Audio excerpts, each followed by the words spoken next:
what is going to be a hell of a finish for the college football season. Yes, we do. Some great matchups, head-to-head matchups await. If they win their 2 games, they're going to be in the college football playoff. How many teams from the SEC are going to get in this playoff? We know how many are deserving. We're talking about them. But how many are actually going to get in? Not as many as people think. Marquee finishes await in college football, but what does it really mean for the teams that are on the outside looking in? Chad, we have what is going to be a hell of a finish for the college football season. Yes, we do. Some great matchups, head-to-head matchups await.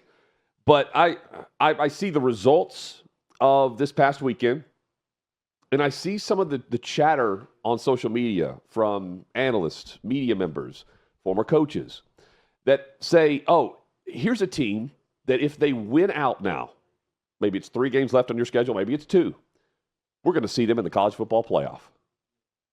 I just don't see how that is. And we're talking like SEC teams. For example, Vanderbilt. Vanderbilt beats Auburn.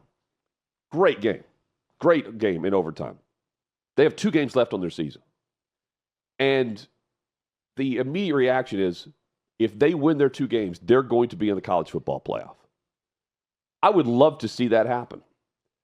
But I'm not that naive to think that that's just the result that is blanket, rubber stamped for them to make it to the playoff. Because they're going to need help from the opponents to set this up.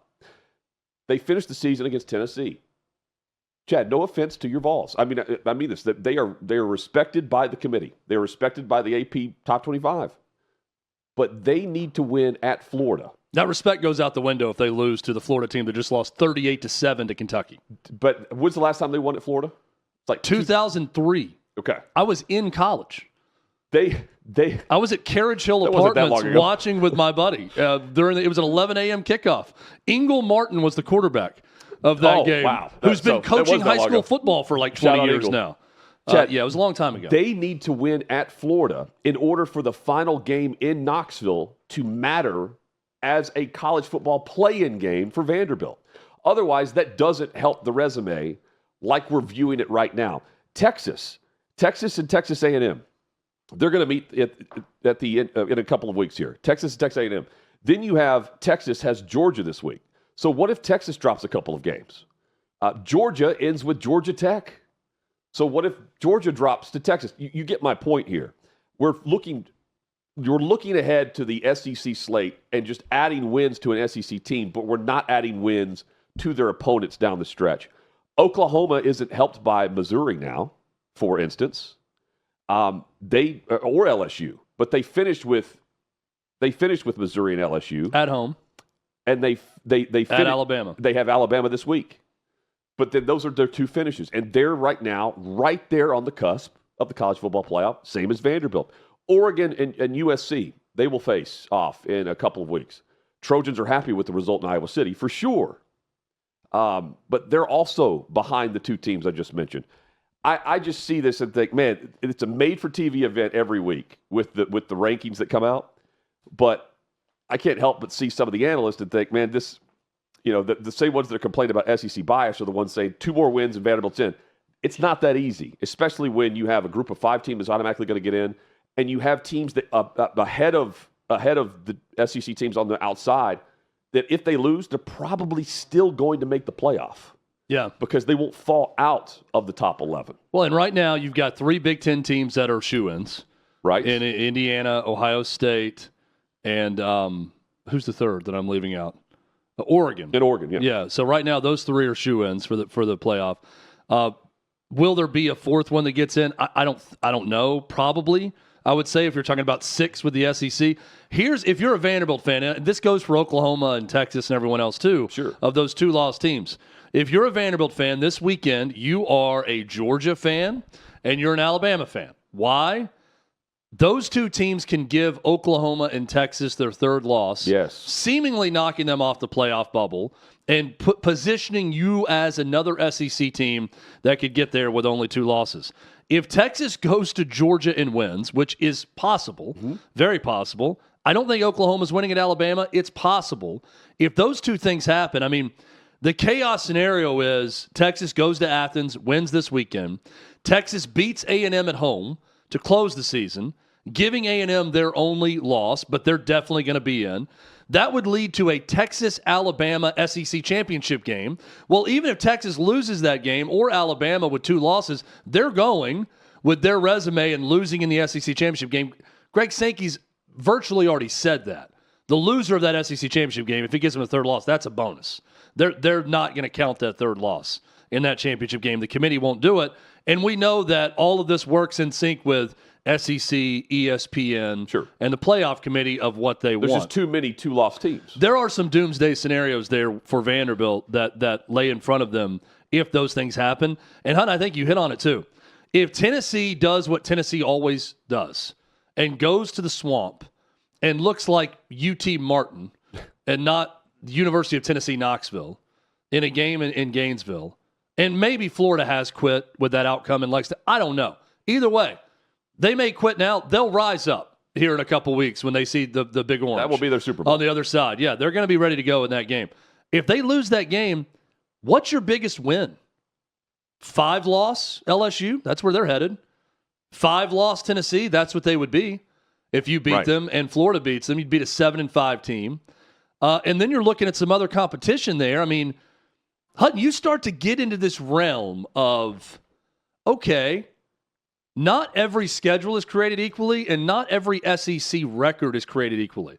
Well, because there's going to be a 3-loss SEC team that's going to look at Vandy, maybe it's Texas, that beat Vandy, and say, we have a better resume and we have the head-to-head. Screw the amount of losses if it's just one more. We are more deserving than Vanderbilt. Now, I think that if they only have the 2 losses, they will get in, if I had to guess right now. But you've laid out a patchwork way that this could work against them. I mean, we just act like it's just that easy. It's not. You know, especially when you have a 2-loss Notre Dame, you know, that was still in the top 25 at 0-2. Like that, this comes into play now. You're rooting for USC over Notre Dame also. No doubt. And so, you know, the Big 12 is working itself out. But we should also mention just up at the top for the SEC, Texas A&M, Alabama, Georgia, Ole Miss.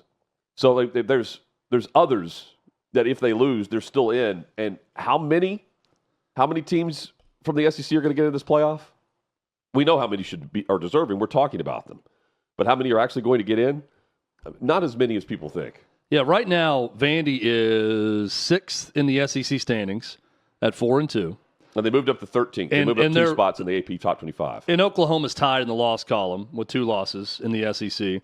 And then you got a group of 3 losses in Tennessee and Missouri, right behind them in the middle of the pack. We feel really good about A&M undefeated. We feel really good about Alabama with 1 loss right now. Yes. I feel really good about Georgia with 1 loss overall, too.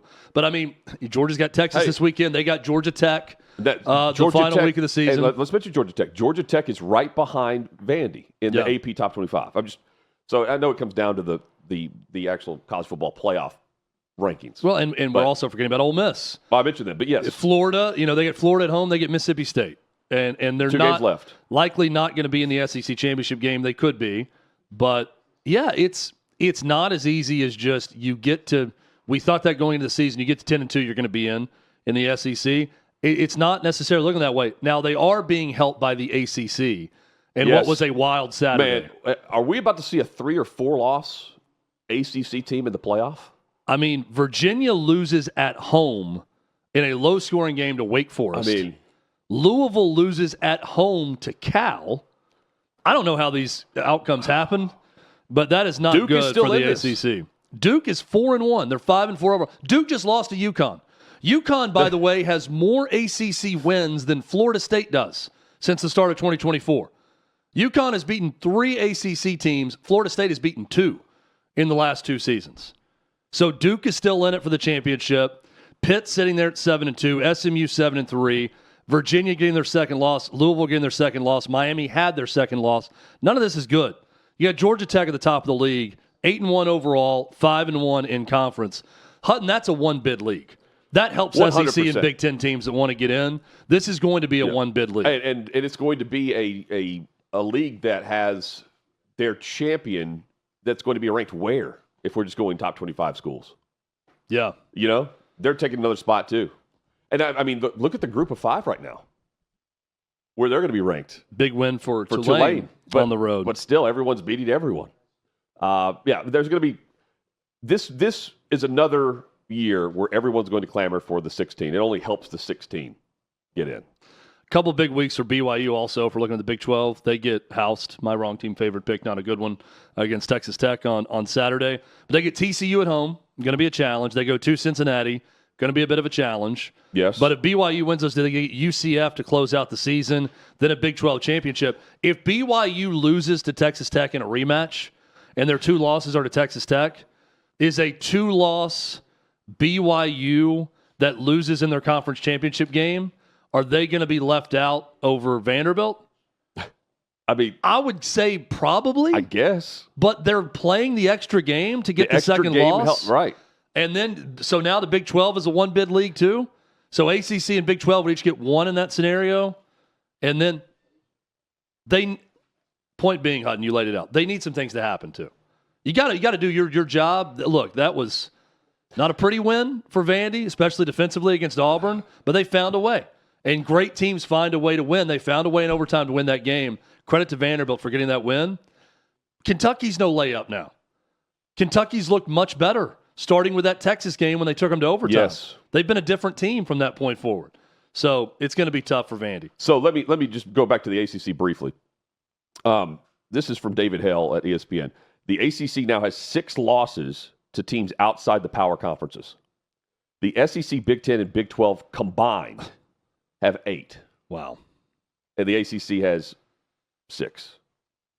I mean, the Miami victory over Notre Dame isn't even valued by the committee based on where they had the Hurricanes. What I want to happen, Hutton, because we just went through another weekend where I could not watch SEC games because of YouTube TV. Yeah. And the carriage dispute. I'm almost to your level. With Google and ESPN. Yeah. I'm right there. Increasingly pissed off. And you and I are the same in this, that we love the interface of YouTube TV. That's why I want to keep It's the best provider that I've ever had. I've never been happier with something. But now ESPN and Disney is screwing me over, the customer, that I have the best carrier I've ever had, best provider for all my networks, and they're making me want to leave them because they're in a carriage dispute with YouTube TV. I absolutely hate this whole scenario. And Hutton, the longer it goes, the more pissed off I get, and the more I believe that ESPN and SEC having this monopoly over the product is so bad for the consumer. I really want the SEC and the Big Ten to go together, collectively bargain, put it out there almost like the NFL does, where every network gets a share of all of these games, so you're not completely screwed over if you're a fan of one conference and there's one cable provider for that conference. Yes. And then in the same breath, ACC and Big 12 should have a big kumbaya moment and get together and collectively bargain. And while they're not going to get as much money as the Big Ten and the SEC, we all know that, they're going to get more together than they would separately. Absolutely. And then, boom, our Saturdays are spread across 10 different networks, streamers, whatever it is, and you don't have this monopoly where I need to get freaking Teddy Roosevelt resuscitated from the dead to go trust bust again. Like, I'm seriously thinking about, we need the early 1900s trust busting to happen with some networks and cable providers and everything else, because it's the consumer that continues to get screwed. We need a man like James Garfield. We do. Oh, my gosh, what a great show. Great show, Death by dude. Lightning on Netflix. Highly recommend. Yeah, it's not blocked out in our area. No. Thank God they're not part of Disney. I know. This episode of Hot Mic brought to you by Prize Picks. You and I make decisions on every day, but on Prize Picks, being right can get you paid. Don't miss any of the excitement this season on Prize Picks, where it's good to be right. Prize Picks, simple to play. You just pick more or less on 2 to 6 player stat projections. If you get your picks right, you can cash in. Prize Picks, the best way to win real money this football season. Make your picks. It takes less than 60 seconds, and turn your sports opinions into real money on Prize Picks. All withdrawals fast, safe, secure. Prize Picks offers Venmo, Apple Pay, MasterCard, and more for quick and easy deposits into your account all football season. Our guy Dylan's been crushing it with this. Prize Picks also offers injury reboots. If one of your players leaves the game in the first half, doesn't return, Prize Picks won't count it as a loss. Download the app today. Use the code HOTMIC, HOTMIC.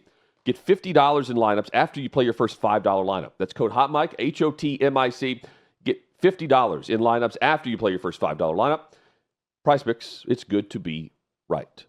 Football's finally back. So's the hard-hitting gridiron action on Prize Picks. Download Prize Picks and use code OutKick and get $50 instantly in lineups. when you play $5. Must be present in certain states. Visit prizepicks.com for restrictions and details. Thanks for watching. Subscribe to OutKick Hot Mic. Daily content and more at OutKick Hot Mic on YouTube.